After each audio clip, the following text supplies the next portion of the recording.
Hello everybody, and this is the Nightmare Man, and I'm back with episode 3 of Randomized D&D characters. This should be fun. In this episode we go over a goblin monk of the open hand who is lawful neutral. Well, another lawful neutral.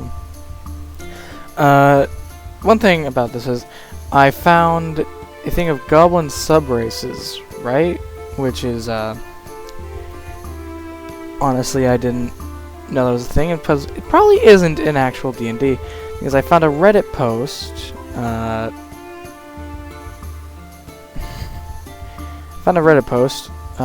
discussing the various, well, my brain won't let me talk about it, but it is a thing of goblin subraces made by someone on Unearthed Arcana, and I found it and loved it so much that I wanted to use it, so I added the subraces into my, rolling thing, in case I rolled a goblin, which I did. It is on, like I said, r/Unearthed Arcana. It's by the user, well, it's by u/DiabloShift, and it was posted 4 years ago. Apparently it did well enough that it was archived. Which I don't know if that's a good or bad thing, or if it's just old. The 5 subclasses it comes with are Forest Goblin, Urban Goblin, Fire Goblin, Gold Goblin, and Jungle Goblin. And I'm not sure if this is a thing with the actual Goblin race, but they get increased dexterity, score increased by 2. The specific subrace we rolled this time is Urban Goblin, which I'll read the description for this real quick. As an urban goblin, you are a scavenger who lives within the slums of a city. You probably have a dark gray skin, and they get a wisdom score increased by 1. They're urban scavengers, meaning whenever they make a wisdom survival check when they're in a city or any urban area, they're considered proficient in that survival skill and add double their proficiency bonus to the check instead of the normal proficiency bonus. They're trap experts. You can add your proficiency bonus to any ability checks you make to detect, set up, or disable traps. And finally, poison resilience. You have advantage on saving throws against poison, and you have resistance against poison damage. So, not bad. I'll say that while rolling up the stats for this monk goblin, that's the only time I ever rolled an 18 on a stat, which was put into his dexterity because he's a monk, meaning because of the +2 from racial, he has a 20 dexterity off the bat, which is fucking insane. But I'm having fun with it. Yeah, so I will get into the story of this little monk boy. Drakzen Gradval was born in the city of Rakal. Rakal was a large and bustling city filled with, well, so many buildings and so many people that have just filled almost every space available. So much so that there's less alleyways in this city and more like 2-inch spaces between buildings, which are almost impossible to get through unless you're a rat. In fact, even the roads aren't big enough for a carriage to fit through. In fact, you're just lucky if you get a full-sized horse in. Some people take advantage of the crowded and bustling city, much like Drakzen's parents did, Morkiel and Zarasa Gradval. They're thieves who, well, they run along the rooftops, since not very hard since they're so close together, and they tend to climb through windows when needed. They taught Drakzen not only how to get around the tight spaces of the large city, but also the gigantic swaths of rooftops that, well, also aren't very far apart. They started teaching Drakzen how to, well, for lack of a better term, steal the living hell out of everything. Which, while he wasn't bad at sneaking or thievery, he also didn't care for it much. He was much more into the thought of scamming people out of their money in front of their own faces, because he was an honorable thief. Drakzen started scamming when he was around 8. His favorite trick was the ball in a cup, as most scammers tend to start out with, as it seems.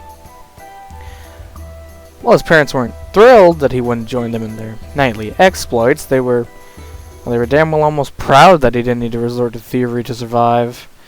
Drakzen became much more interested in martial arts than he did in scamming or thievery.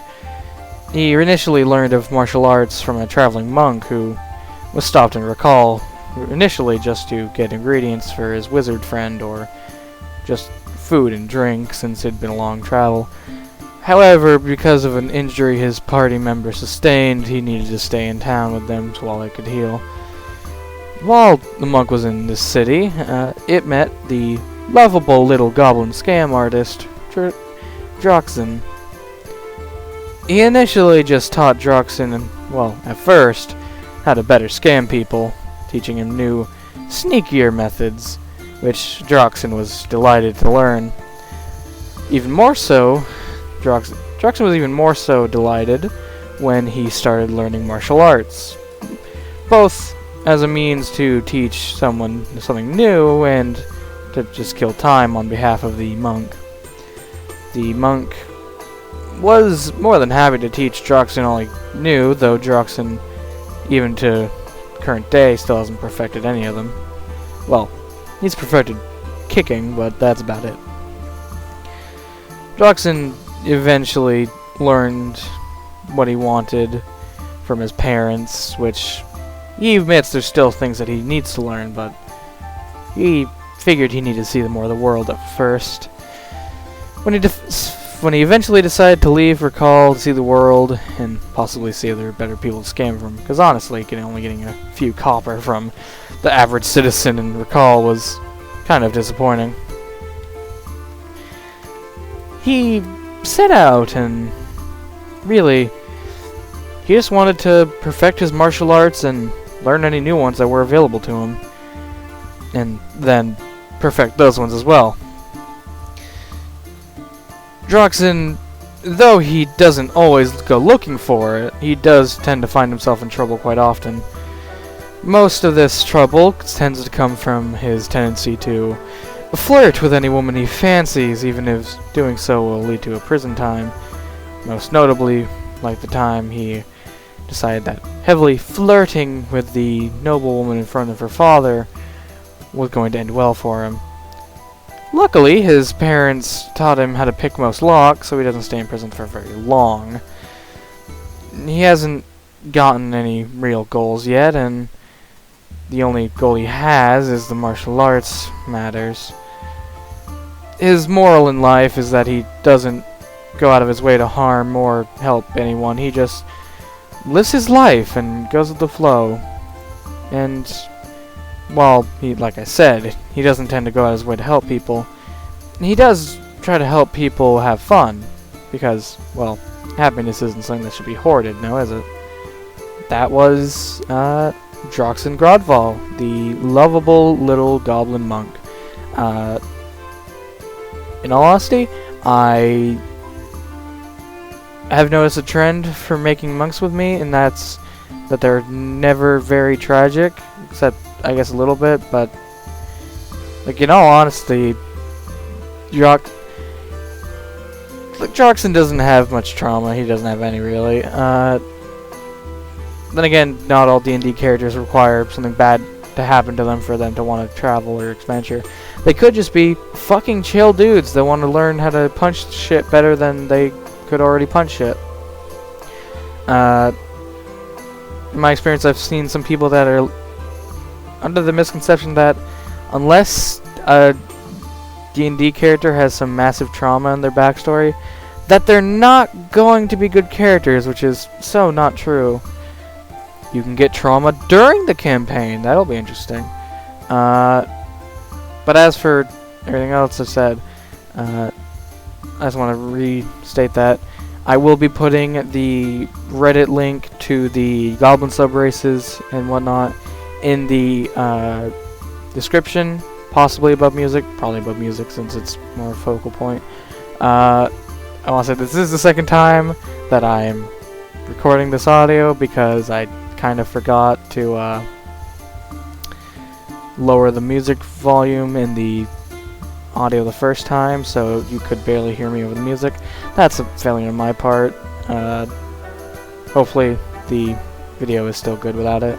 I'll note that yes, I did technically use the fact that I rolled up a monk goblin to draw a shirtless buff goblin with long hair. Not like I had any intention of doing that beforehand, but you know, thought it fit. Don't know why I put the bracelets on. I figured, his parents were thieves. He probably likes to collect things.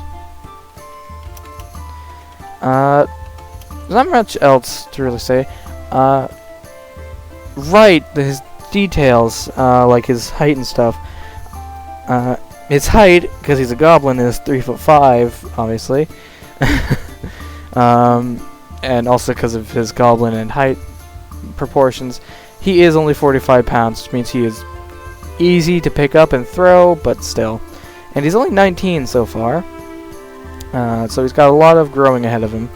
And he has, because he travels around a lot, I gave him the far traveler background. I don't remember exactly what that is off the top of my head.